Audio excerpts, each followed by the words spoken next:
the new king of 1,000 peso buffet. With over 250 international dishes. Unlimited drinks na, unlimited wines pa.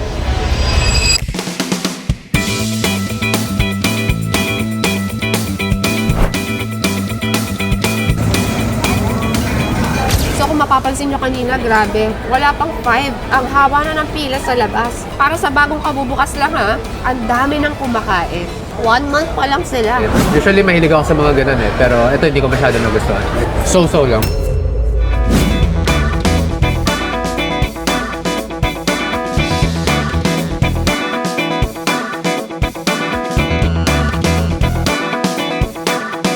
Super excited na akong matry ang mga ito, kaya naman ano pang inaantay natin guys? Huwag na natin patagalin, i-try na natin!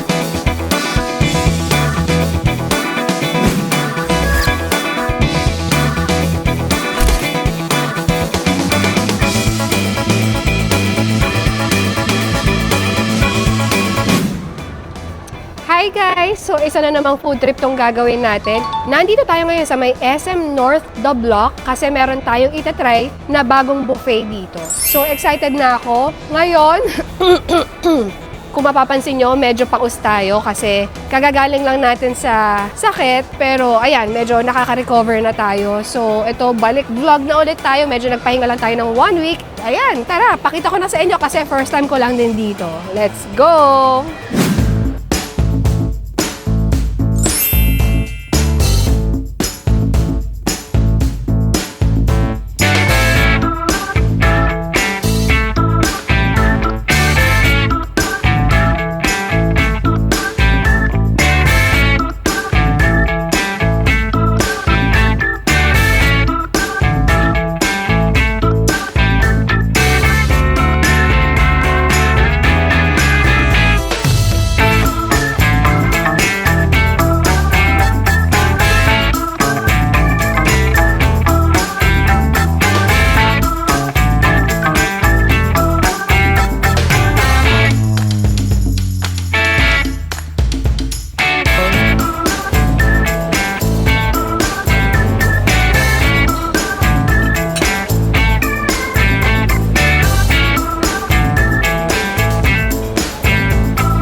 So yan guys, magsisimula na tayo. First round, first batch ng kakainin natin. Kaya excited ako matry ito dahil bagong bukas lang to na international buffet. June 2026 lang sila nag-open, so 1 month pa lang ang nakalipas. So kung tawagin nila to, the 8th International Buffet. So bago tayo mag-start tikman to, sasabihin ko lang muna sa inyo kung magkano yung price range nila. So from Monday to Friday, 1,188 para sa lunch, 1,288 naman for dinner. So, pag weekend naman sila or holiday, 1,388 mapa lunch or dinner. So, yan. Simulan na natin. So, kung mapapansin nyo, kasi kagagaling ko lang sa sakit, kaya medyo iba yung boses ko. So, please bear with me. Kaya, simulan na natin. Dito na muna ako magsa-start sa meat. Para, kasi mamaya magdadry na siya eh. Yun, ang dami natin kinuha kasi mahilig tayo sa meat eh. Mas gusto natin more protein kesa sa carbs. Kasi before, alam niya naman na tanggal ako ng carbs. Pero ngayon, medyo slowly, kahit papano, pero lessen pa rin. Hindi pa rin. Hindi pa rin siya importante sa pagka-available na.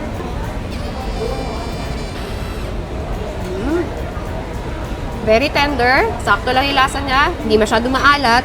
Gulay. Ang laki ng broccoli. Ayan.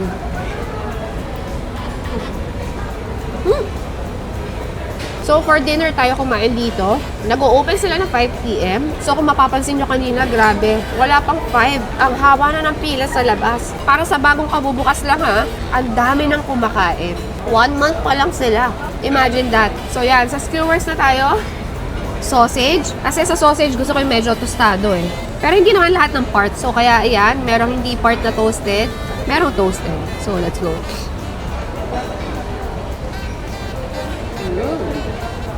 Ayan.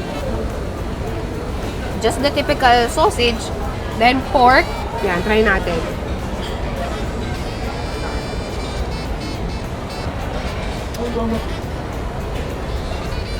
Parang typical na pork barbecue natin na medyo spicy. For me lang, ang dami niyang sauce na nakapahid. So, pwede kong skip yan. Ito, ano to? Fishball? Hindi, ano to? Yun nasa mga shabu-shabu. Ano to? Try natin.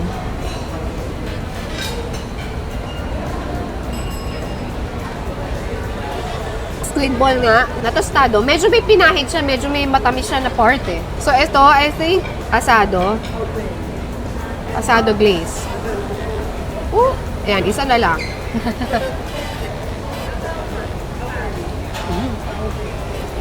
Very decent naman. Ito is baked mussels. Ooh, yeah.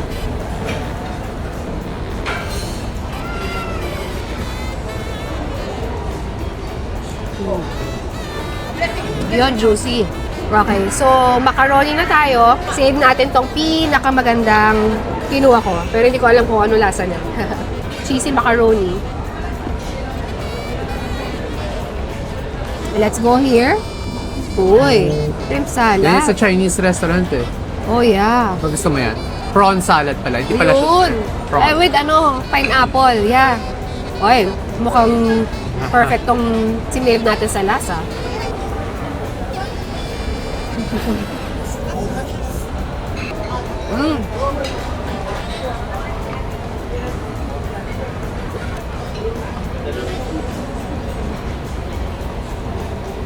Tamang hinuli natin siya kasi siya yung pinaka-nagustuhan ko lasa.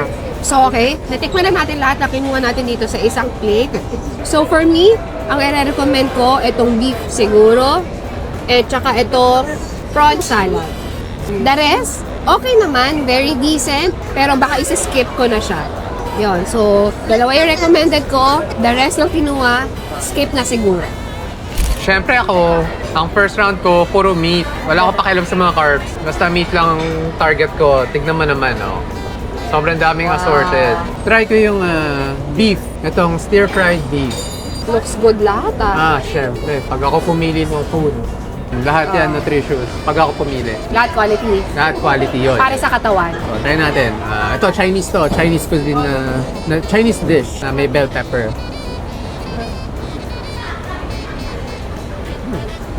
Malambot. As in, sobrang lambot. Kahit makakapal yung ano niya, yung mga cuts niya, medyo chunky siya, pero madaling i-chew, madaling nguyain. Peppery. Siyempre, pag kinain mo to, yun, may dagdag na elevation ng flavor. Kahit wala yung bell pepper, ano na siya. Masarap na siya on its own. Ano to? Recommend ko. Uy, what's that? Ano to? Pork intestine. Wow. Medyo wild, nakakatakot tignan. Masyadong patty yung loob. Pero syempre, minsan lang naman tayo kakain ng ganito. Tikman na natin. Pero mukhang masarap. Oh my God. Oh my God ako kasi tumatas lang yung juice. Hindi dahil sobrang sarap. Ito, okay na sa akin na nakuha ko nung once. Hindi ko nakukunin ulit. Pero not bad naman. Hindi para balikan. Hindi para balikan. Ito naman, scallops. Scallops. Isa sa favorite kong seafood, scallops. Yung mga ganitong klaseng seafood, very high in protein. Sobrang dense ng protein content niya. Kaya favorite ko siya. Taas ng dagat.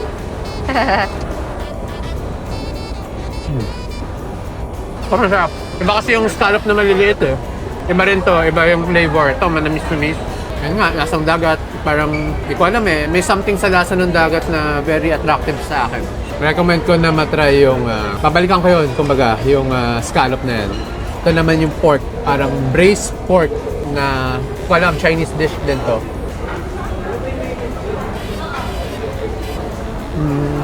Okay, manamis-namis. Sa dami ng fat, hindi siya nag-melt. Pero malambot naman. Nasa siyang patatim. Oh, favorite ko ang patatim. Oo, pero pwede ko na hindi ulitin kasi nakakain ko naman to sa bahay pag nagluluto yung magaling naming cook.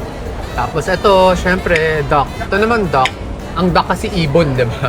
Pero tingnan nyo, sobrang red meat, sobrang low in fat, pero kasi breast yung kinuha ko. I think ang highlight dito is yung balat niya. Pero hiwain muna natin. Masyadong malaki eh. Bago ko isubo. Okay.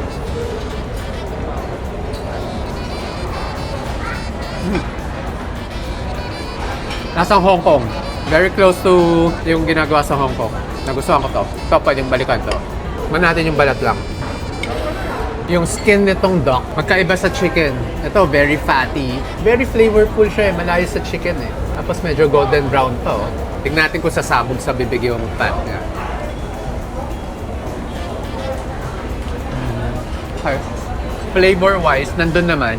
Pero yung in-expect ko na burst of fat, wala. Hindi ko na-accomplish. Baka sa part lang na nakuha Baka natin. sa part lang.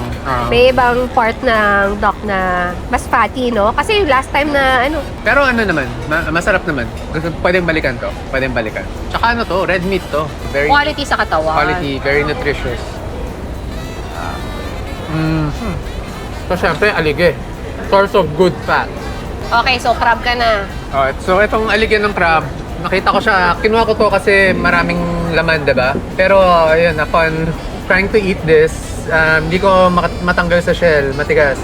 So, ewan ko, hindi ko natatry, hindi ko na i-attempt. Pero, ito, may mali. Okay, flavor-wise, manghang. Masarap din naman. Pero yun nga, hindi ko na babalikan. Move on na lang tayo. So, nakita ko Hungarian sausage. Pag sausage, medyo lagi pinapatulan ko yan kasi kahit process yan, pero hindi ko alam, gustong-gusto ko yung lasa ng sausage. Basta yung mga ganun hindi yung sausage na... Or naghahanap ka lang ng i-compare mo sa sausage natin sa Escobar. Pwede. Oo. Kasi walang makabit pa dun eh. Wala. No? So far, yung Escobar sausage na cheese ang pinakamasarap. Pero ito na natin.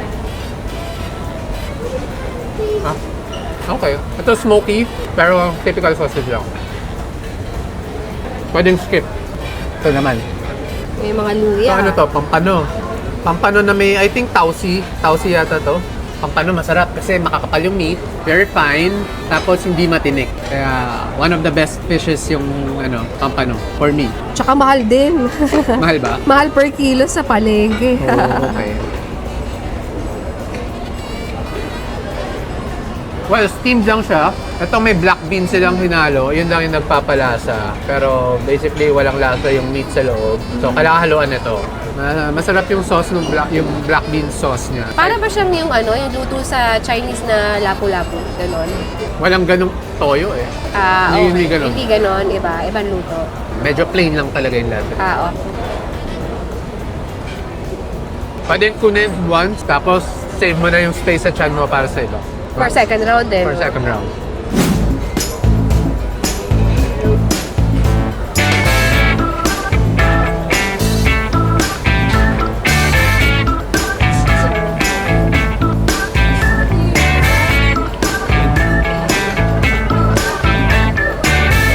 Okay, for second round na tayo guys. Naubos na natin yung first round natin. Ngayon, syempre, dahil nga international buffet ito, halos lahat ng cuisine meron sila. Pero syempre, hindi natin pwede kalimutan ang Japanese. Favorite nating lahat yan. So, pag sinabi mo Japanese, meron silang salmon sashimi, tuna, may mga sushi, of course, itong chawanmushi. So, meron din tayo dito mga steak, black angus, cubes, lamb, and ribeye. Nagpaluto kami. Simula tayo sa pinaka-favorite ko at matagal kong na-miss, itong mga hilaw. Yan. Hindi ako mahilig mag-wasabi eh. Kaya, ganito lang. So, obviously, itong mga sashimi, recommended yan. Oo, na-miss ko to. Oh my gosh. Mukhang hindi to ako magbabalik-balik ah. Grabe tong salmon sashimi talaga. Napakatamis. Itong tuna naman, try na. Tsaka yung salmon, papadami ng milk yan. Oh yeah. Padami ng breast milk. That's right. Oh yeah, mapapadalawa ako. Tapos try naman natin yung iba. Very common naman eh. Very typical naman yung iba eh.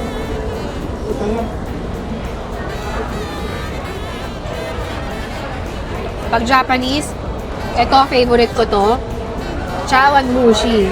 Ayan, may kasama pang shell. Yun. Let's go.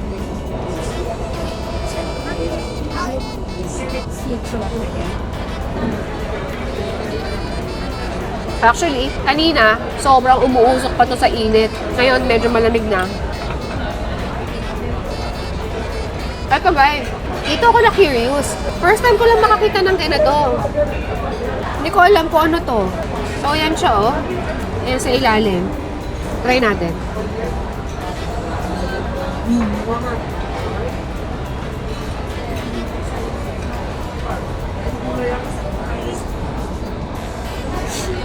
Wala, simple lang yung lasa na.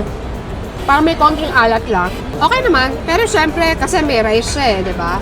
May rice kasi siya eh. So, kung plain yung lasa niya, visual lang siya, okay. Baka go na ako sa ibang sushi na mas, maraming lasa, may salmon, may ibang, mas may variety yung lasa. So, ngayon, tapos na tayo dito, itong fried salmon. Yan. Paparami ng milk yan, kaya hindi natin pwedeng palagpasin.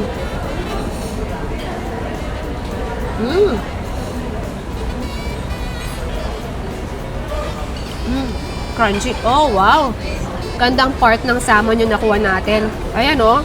Crunchy yung balat. Yun yung sa loob. Ayan, oh. Sobrang juicy. Grabe. Yung taba na, oh. Yung fat.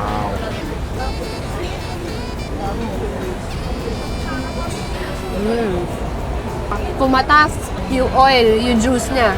Ngayon, move on naman tayo sa mga steak. So, try natin tong Black Angus cubes. Ito yung mga isa sa mga paluto nila dyan.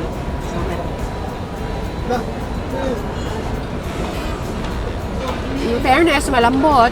So, ito medyo peppery. Pero, masarap pa rin. Good source of protein, kaya pwede pa rin ulit-ulitin. So, ngayon, ribeye naman tayo. Dito tayo sa may taba. Yan. Ang laki nito. Sana malambot siya, okay? Para kahit malaki, mabilis lang nguyain.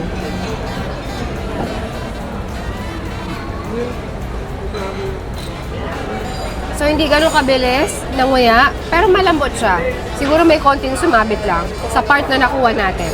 So, again, for me, dahil steak siya, dahil ribeye siya, kukunin ko pa rin siya ng maraming beses.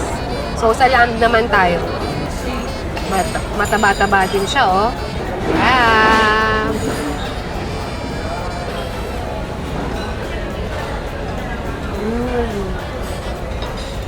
Yung tabang nakita nyo kanina, oh. Explosion. Kumalat. Tapos pagka, syempre, familiar naman kayo sa lasa ng lamb, strong yung lasa niya. Which is masarap, ah. Hindi rin kasi tayo madalas naglalamb, eh. Depende sa mga international buffet kung nagsiserve nila yun. Hindi naman lahat nagsiserve ng lamb. So, yan, for me, lahat na nakuha natin dito sa steak, pwede ko ulitin to, recommended. Dito naman sa Japanese, of course, yung mga sashimi, ulitin natin yan. Pwedeng skip yung mga sushi. Salmon, panalo yun, yung prito. Chawanmushi, pwedeng skip kasi syempre ordinary, nakakain naman natin sa ibang restaurant yan. So, yun. Okay, round 2. Round 2, medyo nag-focus ako sa seafood. Tapos syempre may konting meat. So may fish, may squid, may ito nainggit ako kay Lane kanina. Tsaka may ayan. Fish skin chips. Fried fish skin. Tapos may dim sum, siomai, beef ball. Tsaka ito Thai pork jol daw. Tapos may ibang cold cuts na Chinese. Try na natin to. Natusok ko na eh. Medyo minimize yung pork ko pero kinakain ko pa rin. Thai flavor, let's try. Lambot. Well, lasang kinchay. Yung gulay na yun. Hindi ko alam ang tawag dun sa English. Not bad.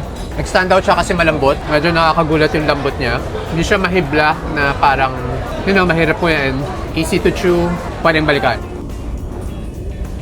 Tapos, move on tayo sa fish. Ito, mukhang nakakatakam. Pero feel ko cream dory lang to.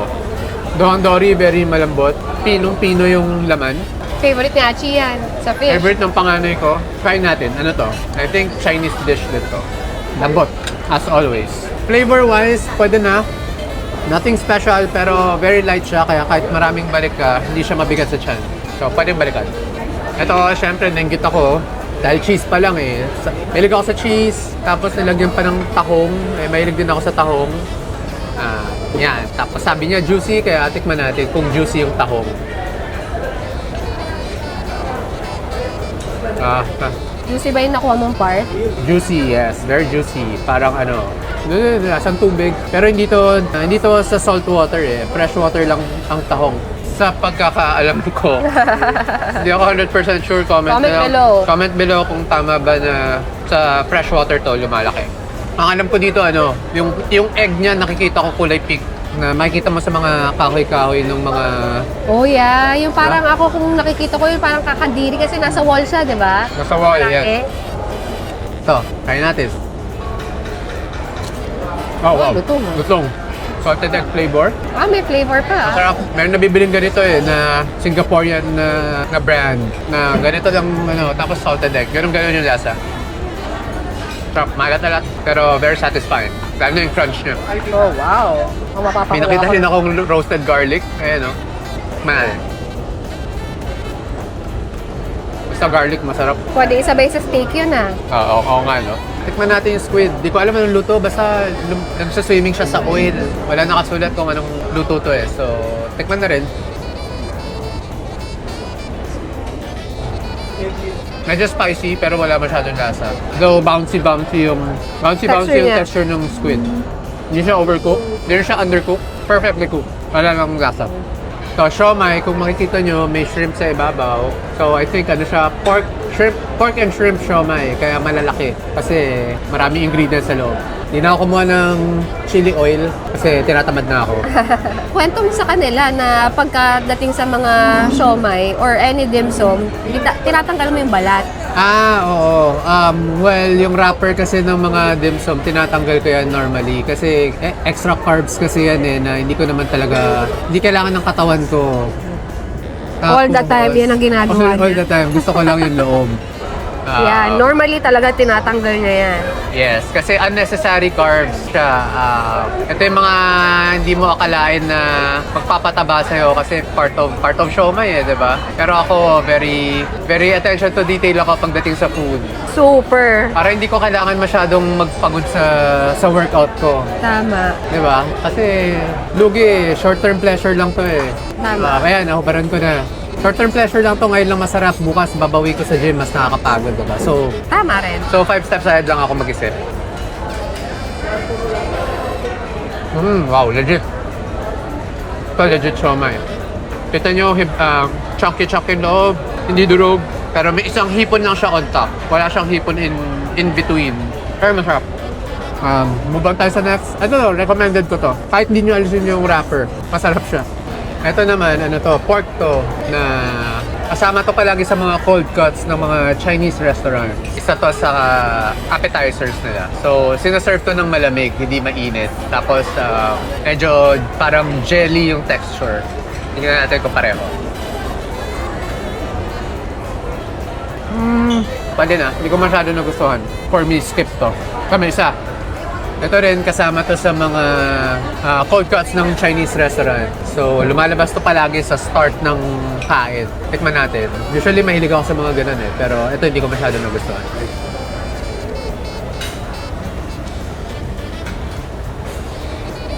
So-so lang. Skip din to. Okay. Ito, pork sa loob. Parang asado siguro. Hindi ko alam. Baked pork bun. Tingnan natin. I think pula yung loob nito. Color red. Hoy, tama ako. Ano? Tara. Ay, wow. Nice. Okay, so magkakaalaman sa lasa. So I think asado yung loob nila. Konting carbs lang, konting bite lang. Konting carbs lang, baked naman.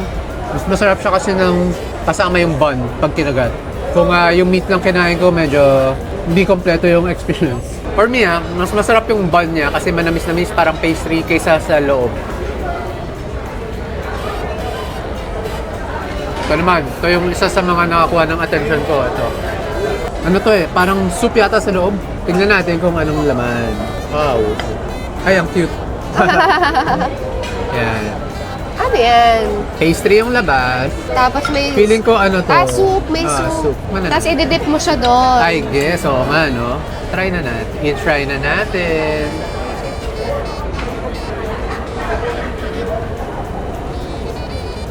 Ito yung mga carbs na sulit. Kasi may lasa.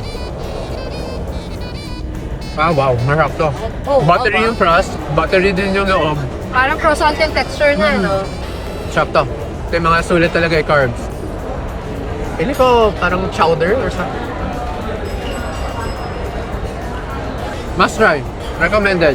Pwedeng ulit-ulitin to. Very satisfying. Labangan nyo yung third round namin. Okay, itong pinakabagong segment namin. Magkasama kami. Finally. Hindi kasi, syempre, di ba? Para may maiba rin naman sa mga pinapakita natin, di ba? Para hindi rin nagsasawa. Para Puro hindi- mukha ko na lang, di Para ba? hindi redundant. So, ito pang pinali na namin. Kaya kung makikita nyo, puro dessert na to. May cheese siya. Okay. Huli ko kasi kinakain yung cheese palagi. So, na-enjoy na namin yung mga meat, any na mga savory dyan. Nakailang balik na kami. So, ito, pang finale para dito sa sit-down natin na segment. So, yan, may cheese ka, may pizza. Cheese, may pizza. Yung ginagawa ko sa pizza, ibabaw lang kinakain ko. Disregard ko yung dough niya. Ayun nga, nilalast ko lagi yung cheese. Basta may cheese, kakainin ko lahat. Titikman ko kada isa. Usually with honey, pero wala silang honey ngayon. So, pwede na rin naman. Ako naman, kinuha ko ice cream kahit kaka-recover ko lang from ubo. Pero kasi hindi natin pwede palagpasin to, durian. Uy, hindi lang basta ice cream, gelato. Gelato. Yes. Gelato yung meron sila. Ano pa ibang kinuha mo? Fruits, may macarons. Tapos, meron ito, hindi ko alam ano to, pero Parang strawberry. attractive lang yung kulay. Titikman ko lang, hindi ako bubos ng dessert. Tikim-tikim lang Ay, ako. sarap. Tapos meron akong vanilla cheesecake, egg tart. Tapos ito, Danish pastry. Sa kanya yan. You know, ano gustuhan ko dito sa kanila, only kasi yung mga juices nila eh. Only drinks. Ang kinagandahan nito, yung mga juices nila, walang added sugar. Yes. So, ano lang, yung lasa lang talaga ng mga fruits ang malalasahan nyo dito. Siyempre, I'm sure matatabangan yung iba. Pero Sa mga sanay sa matatamis, ano? hingi na lang kayo ng sugar doon sa coffee area nila. Kuha kayo doon. That's good para sakop nila lahat ng market na hindi nagsusugar. Add na lang yung mga tao. Oo, kasi mas madali magdagdag kaysa magbawas, di ba? Totoo. So, ito, blueberry something. Para sa atin na medyo nag-iiwas sa sugary na ano. Ano siya? Shake or juice lang? Shake. Hindi, juice lang. Try ko nga.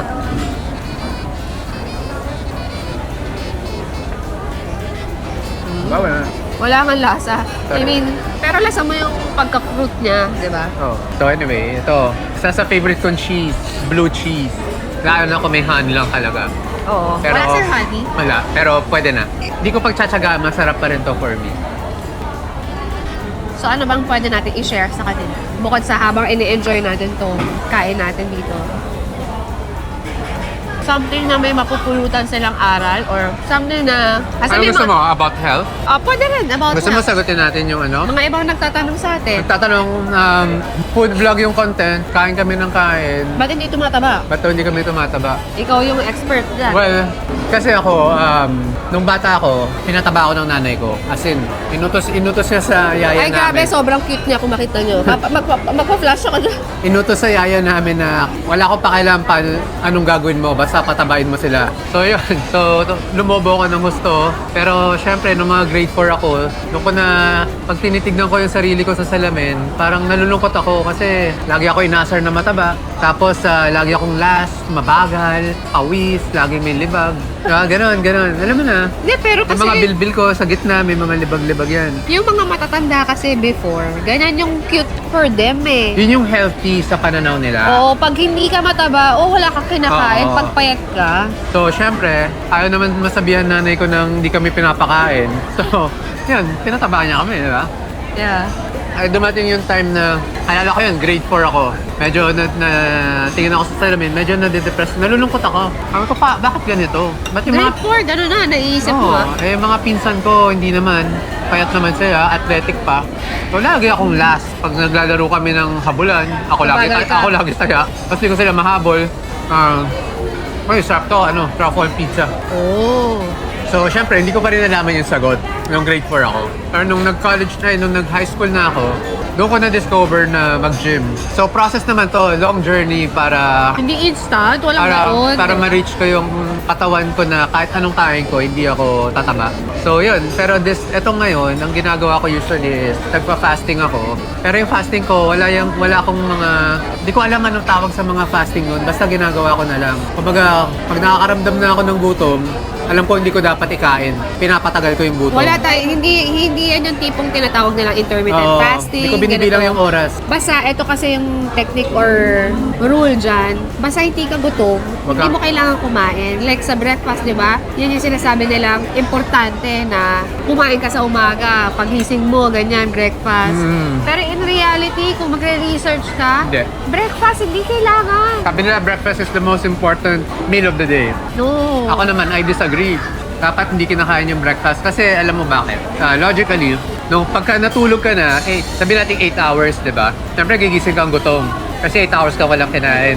Para sa akin yun yung perfect time na ituloy mo yung gutom mo. Kasi every time gutom tayo, doon pala mag-start mag-work yung body natin to burn the fat, yung mga stored fat natin. So, syempre, pag gutom ka, maghahanap ng energy yung katawan mo, wala siya mahanap dahil wala kang kinain. So, kukuha siya sa taba mo para i-burn, di ba? So, usually, pag nag-workout ako, lagi akong fasted, hindi ako kumakain. After workout, tsaka ako na ikakain yan. So, syempre, nag-workout ako, nagpapawis ako, yung body ko, wala siya mahanap na i-burn na food dahil wala akong kinain. Kakainin niya yung fats ko, di ba? Yun yung gagamitin yung fuel para makapag-exert ako ng effort sa workout. So, yun, medyo basic lang naman talaga. Actually, madali lang siya pag naiintindihan. Actually kasi iba rin yung parang tinuro sa atin before na parang hindi ka makakakilos, wala kang energy pag hindi ka kumain. Pero di ba tayo minsan wala pa tayong kain pero pag nag-workout, parang mas okay pa, mas masarap pa sa pakiramdam eh. Totoo yun. Parang hindi ko alam, may mali ba sa tinuro? Baliktad ba? Ewan ko eh. Then, mapapansin mo yan, ako kasi, ma-observe akong tao. So, tinuro sa atin, may breakfast, lunch, dinner, kain ka sa tamang oras. Yan yung naririnig ko lalo na sa mga matatanda. Huwag ka kakain ng wala sa oras, diba? Magkakasakit ka. Pero mapapansin mo, yung mga nagsasabi niyan, hindi naman healthy. Kung mapapansin mo, ilang percent sa kaibigan mo na lang natin, ilang percent yung healthy, ilang percent yung hindi healthy. Pansin ko, mas mataas yung percentage ng hindi healthy na tao.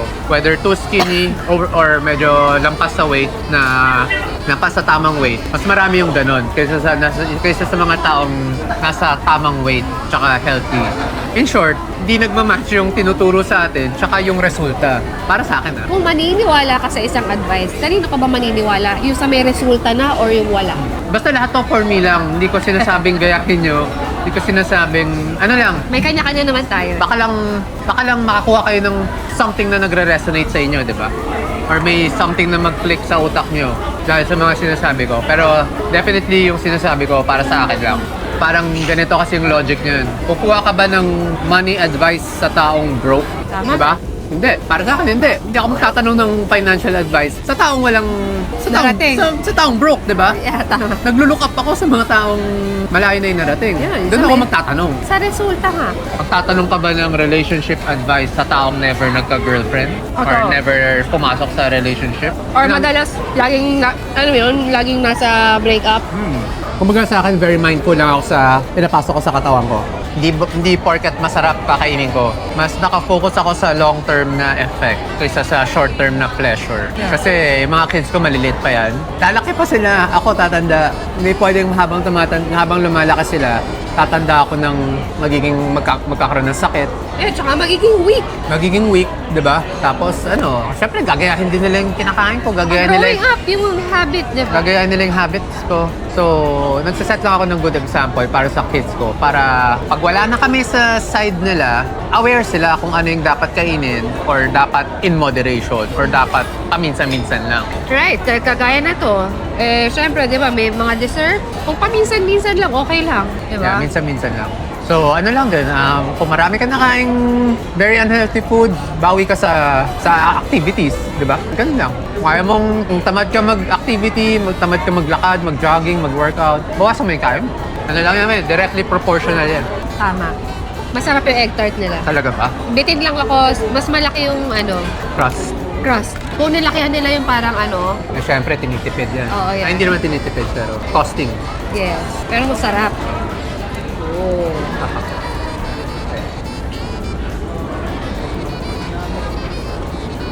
Parang nabitin ako, kukuha pa ako. Sarap, di ba? Hindi ko na nga pinansin to eh. Mas masarap yung egg tart nila. Yeah. So, kung wala kami shoot, ang regular diet ko, karne, Gaano karami tapos, di ba? Tanungin mo. luluto ako ng 6 na egg. Yun na yung kakainin ko. Pero yun nga lang, ang problema ko sa low carb, mabilis ako magutom kahit marami akong kinaing protein. Oh, sa mga magtatanong or curious, ano naman kinakain mo pagka, syempre, frequently, munch yan, di ba? Ano naman minamunch mo? Since madalas kang gutom. Kagaya ng nuts natin, So, mga nuts, mani, cashew, yogurt natin, yung binibili natin. yogurt, inom ako ng milk, kakain ako ng dates. Yung fruits ang ko yan ang hindi ko matatanggal, fruits. Yun na yung carbs ko. So, hindi ako low carb, hindi ako no carbs, low carbs lang.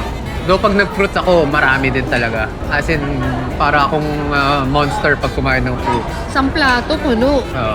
So, yun lang naman. Ikaw, ano bang... Kasi dati hindi rin naman siya naniniwala sa diet ko eh. Hindi kasi dati, ako naman growing up, tawag sa akin payat or payatot. Kasi payat naman talaga ako. Yung build ko talaga, petit lang talaga. Siguro, blessing, hindi ko alam kung blessing na lang din yun. Pero kasi ang sa akin, ang pinaka stubborn na parte ng katawan ko na mabilis magkalaman is yung arms, chan, tsaka legs. Parang basically lahat na rin Parang lahat na rin hindi naman drastic. I mean, parang alam mo yun. Yun lang yung unang lumalaki. Yun yung unang lumalaki pero hindi naman sobrang wild yung laki. Pero yun lang yung mapapansin mo na okay, nagkalaman. Parang gano'n. Pag napansin kong nagkakalaman, medyo okay. Hinay-hinay naman na ulit. So, yun, ever since gano'n naman. So, nung nanganak, syempre lalo na dumating ka sa buhay ko. Medyo health conscious talaga. So, kahit minsan, pagka gusto mo ako mahilig ako sa mga chichirya, ganyan. Mahilig ako sa mga salty foods kasi mas hilig ko ang mga chichirya kaysa sa mga dessert na matatamis. So, mas yun yung weakness ko. Kasi syempre, pag nandyan siya, magkasama kami sa bahay, bawal ang mga chichirya, bawal ang junk food. Kasi lalo na nung nagka-kids kami. So, talagang iwas din. So, kaya talagang walang point para tumaba. Walang chance. Siguro nung nanganak or nabuntis, syempre, ayan, may chan tayong konti. Yan yung plan natin i-lose. So, syempre, yung mga arms natin, nagkaroon ng konting laman. Pero yun na, medyo minimal. Kayang daanin sa workout. Kaya. Ako kasi napagdaanan ko na kasi maging overweight. As in overweight talaga. Hanggang mga second year high school yata ako. Overweight. So ayoko lang talaga bumalik na sa ganun. Kasi pangit yung quality of life para sa akin. De, tsaka yung sa pakiramdam. Ano ba? Yun nga. Pangit. Pakiramdam. Laging bloated. Low self-esteem, parang Low ganun. self-esteem, yes. Walang confidence. Hindi ko alam saan pupulutin. Walang magkagusto sa akin na babae. Basta, common issues ng mga students. So yun, kaya ang tagal bago ako nakawala. Pero yung nakawala na ako, minake sure ko hindi na ako babalik. Minake sure ko talaga. So yun. Pero fastest way to lose weight is to not eat on time. Huwag kayo maniwala sa lunch 12 o'clock, dinner 7. Tapos breakfast, paggising. Para sa akin, ano talaga yun? BS talaga. Sistema. Sistema yan BS. Kain lang pag gutom, whether 3 o'clock yan, whether 10 o'clock, whether 9 o'clock ng gabi. Basta pag gutom, kung kaya nyo i-extend yung gutom nyo ng 1 hour to 2 hours, tsaka nyo ikain, much better. Parang nag-ano na rin kayo, no? Nag-fasting na rin kayo. Oo. Fasting is the key. Hindi ko rin naman masabing mag-high protein diet ng mga tao, di ba? Hindi ko masasuggest eh. Hindi rin naman, syempre, di ba? Pero fasting yan, masasuggest ko. Ano lang eh. Kasi usually ang tao tamad kumilos, di ba? So ito na yung pinakamadali. Wala kang gagawin, kahit ano, kahit kain, hindi mo gagawin. So yun, fasting talaga. Fasting and siguro galaw-galaw, di ba? Tsaka tsaka yung, Activities kahit pa paano. yeah, tsaka yung fasting, hindi siya para pumayat ka. Hindi lang yun yung resulta nun. Ma-detox mo yung katawan mo, marireset mo yan. Kakainin ng katawan mo yung mga cells na, masama sa atin. So, overall health siya talaga siya. Hindi siya pangpapayat lang. Kaya ka magpa-fasting. Kailangan bigger than papayat. Bonus na lang na pumapayat ka. Yun yung akin. Yun yung akin. Kaya 'di ba pagka may lagnat or may sakit, wala tayong ganang kumain kasi kailangan sinasabi ng katawan natin na okay, pahinga muna. Pahinga muna. Kailangan ng katawan natin replenish. Kaso yung mga matatanda sasabihin nila, pag may sakit ka, naku, kailangan mo kumain. Pwede. Pero hindi. Signal na yun ng katawan natin na slow down muna sa lahat. Oo, kasi meron kang napasok sa katawan mo na kailangan mong tanggalin. Though hindi ako doktor pero mahilig ako mag-research. Common sense lang din naman yun, tsaka Based sa experience ko lahat to. right. So sa mga interesado pa sa mga ibang naging experience namin, sa mga naging life journey namin, comment nyo lang sa baba. Pwede namin i-share yan. One at a time kasi sobrang dami namin gusto i-share sa inyo na masarap kasi nag-share ng mga alam mong makakatulong din sa iba. Oo, tsaka alam mo nang mag-work talaga eh. Mag-work based sa talaga, experience. yes. Yun, so I guess hanggang dito Pwede na lang kasi medyo mahaba-haba na yung ating Maumay na kayo. Sa mga hindi pa nakaka-subscribe dito sa main channel natin, of course, subscribe na kayo. Don't forget to like and comment na rin sa baba sa mga gusto nyo pa i-recommend sa amin. Sa second channel natin, Lake Bernardo Unfiltered, don't forget to subscribe na rin. And soon, meron na kami ma-upload dyan. Relax lang kayo. Kaya ipon namin yan. So yun lang guys. Thank you guys for watching. Till our next video. Bye!